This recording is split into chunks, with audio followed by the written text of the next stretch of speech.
Hey guys, travelers and travelers to be, I hope all is well. Whether you're traveling abroad, you're planning a trip, or you're just looking for inspiration, you're in the right place. If you're new to my channel via other videos that I've posted, or just stumbled upon this video, 2017 is going to be yet another amazing year of travel, unlike 2016. And at the moment I'm also sharing some of my time in Greece, the 2 months I spent in my dream country. While it's yet another normal day in the Carolinas, today, in the world of A Perez Voyages, it's a big day. This video I'm sharing with you is something I've been anticipating for a long time, and I am happy to share with you some of my travel plans for 2017. Many of the places I'm most likely going to visit, and the many things I'm going to encounter. The only thing I ask of whoever's watching is to stay with me through this video, because there will be some points through the video where I may need some feedback and suggestions of taking an excursion here or going to a place or not, such and so forth. And or if you have any friends or fellow couch surfers that are in a city that maybe I can stay with,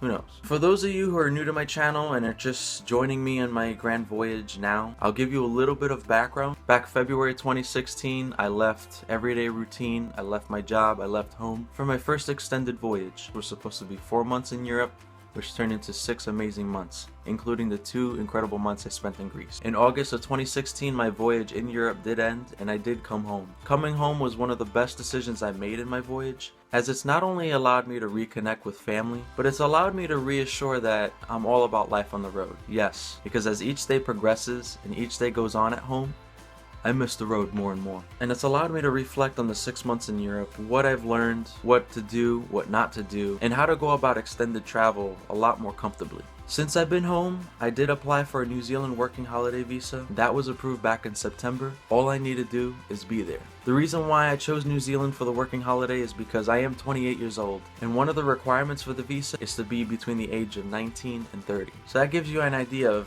why that's become a priority. People have asked me, are you there yet? I said, no. People ask me, when will you go? I tell them, I'm not sure yet. Which brings me to where I am now. Why haven't I set off on this voyage to New Zealand yet? Not only have I been enjoying the comforts of home and being with family, but also sharing my vlogs of Europe is important, as well as trying to make some extra cash flow. Since I've been home, I've been trying to sell something. I've been trying to do some odd jobs just for extra money, because this next voyage is not a voyage where I'll be boomeranging back home. This is a one-way trip, and although I'll be going to New Zealand, my voyage continues after that. Where I go, I'm not exactly sure yet. For those of you who I've inspired and those who I continue to inspire, and for those who are new to my channel who I hope to inspire, as another means to fund my upcoming voyage around the world, I have set up a GoFundMe. As a budget traveler, anything would help. $5 still makes a difference. If you would like to help fund this next voyage, the link to my GoFundMe is in the description. Now, to start talking about the most important part of this video, is this voyage of 2017. As far as getting around goes, I will catch buses, I will catch trains via Amtrak, I will catch flights, most of which I'll utilize my air miles via travel hacking, which I'll explain later in the video. I will catch boats and ferries, and last but not least, hitchhiking. As far as lodging goes, it will be a balance between hostels, hotels, Airbnbs, my #1 favorite, Couchsurfing, and finally, if you watched my last video, I now have a tent and sleeping bag, camping. Oh my god, dude, you keep talking about all this other stuff. What about destinations? Let's dive into destinations. Here we go. So the first city in this next voyage is one of my favorite cities in the States, the city of New Orleans. New Orleans is an interesting city in the States. And for those of you who have gone, or for those of you who plan to go, New Orleans is basically like going into a city outside of the United States, but it's part of the United States. When you go, it has a unique culture, unique tradition, it has extremely good food, and just the vibe is like no other American city. It is like leaving the country, except you don't need a passport. This will be my 3rd time visiting the city, and I'm sure after I leave, it wouldn't be my last. For starters with Amtrak, I do have some points, which is equivalent to about $80 to $100. Hey, it's a free ride.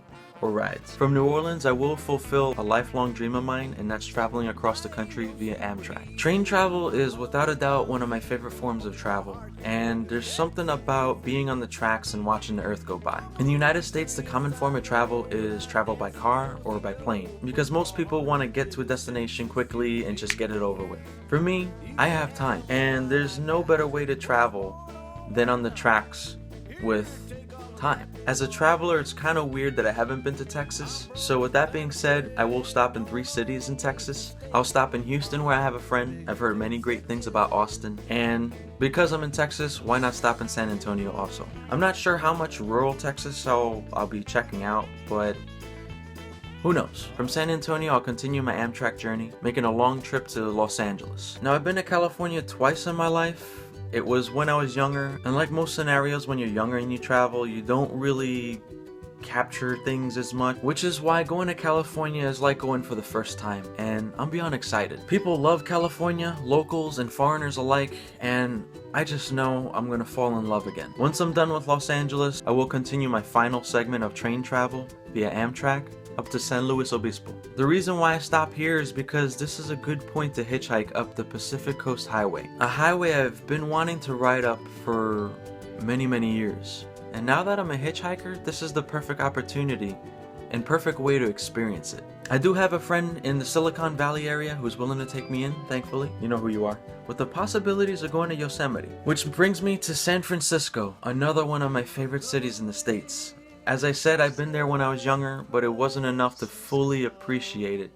Which is why I'm really looking forward to going back to San Francisco and spending time in the Bay Area. Concluding my time in the continental US brings me to my next destination. This is where my air miles will come to good use this year. Since 2012, I've done what's called travel hacking, and that's finding a means to earn as many air miles as possible through credit card signups, card spending, and many other complicated ways which will take forever to kind of explain. But if you're interested in finding out more about it, leave a comment below, message me on Instagram or Facebook, and I'll be glad to share. I have a JetBlue account with enough miles to use for Hawaiian Airlines, which brings me to my first set of islands in Polynesia, Hawaii. My air miles will bring me from San Francisco to the Big Island. With my Delta Sky miles, I can use towards Hawaiian Airlines as well, which will allow me to island hop. Aside from the Big Island, I plan to stop in Maui, Molokai, Oahu, making a stop in Kauai before going back to Oahu. How long I spend in Hawaii, I'm not too sure. Something tells me that going for a few days in each island is not exactly a good idea. Something tells me that a month in Hawaii would probably be decent and something I can live with. If you've been to Hawaii or you're from Hawaii, if you have any suggestions on how long I should stay, again, let me know. As the Air Miles redemption voyage continues, brings me to my next destination. A place I've been curious about for about 10 to 15 years is the American territory of American Samoa in the Samoan Islands. Once again, I can use my JetBlue miles towards Hawaiian Airlines, Honolulu to Pago Pago. American Samoa is not very big and the islands are pretty small. You have one main island and then several other smaller islands in the east, both of which I plan to spend some time. From American Samoa, I will make it to Western Samoa via ferry. How long I spend there, I still haven't figured out, but this country is yet another curiosity of mine. Using more air miles, I will fly to Fiji, and since this is a major hub in the South Pacific, I will use more air miles to the island nation of Kiribati, a number of islands that straddle the equator. And the reason why I want to come here is 2 reasons. One, it's one of the few countries that's going to be basically washed away by rising sea levels. And 2, there's a lot of World War II history. I know more or less where I'll go from here, realistically, but the options are always open. I can always try to make it to the Marshall Islands. I can try to make it to the island nation of Nauru, even though the visa requirements are kind of complicated, unusually. But I'll most likely try to go to the island nations of Vanuatu and the Solomon Islands. Otherwise, I may end up back in Fiji, but for my next destination, I do want to stop in Tonga, before finally making it to New Zealand. This is where my working holiday awaits. As soon as I arrive, I have a whole year to spend in the country. I could get a job, bank account, tax ID number, just simply live the life of a Kiwi, temporarily. Once I land, the visa's good up to a year, and it looks like I'm going to stay for that amount of time because New Zealand has so much beauty. I mean, look at my map of New Zealand via Google Maps. I have a lot of work to do.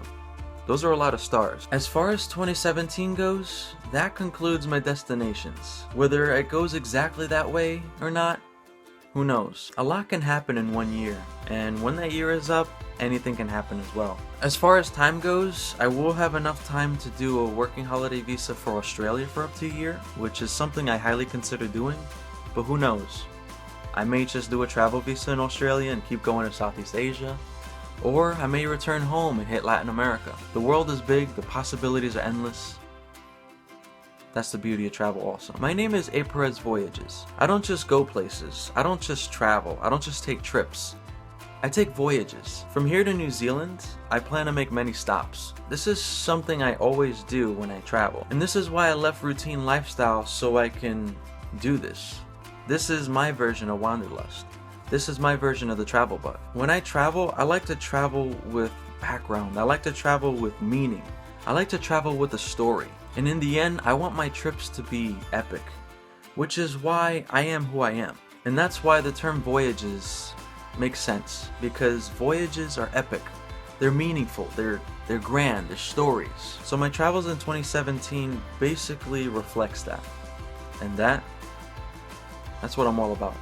I want to thank you guys for watching. If you have any comments or feedback, leave me a comment below. Don't forget to subscribe. I've got a hell of a voyage ahead, so stay tuned for more videos. That'll inspire you to hit the road also.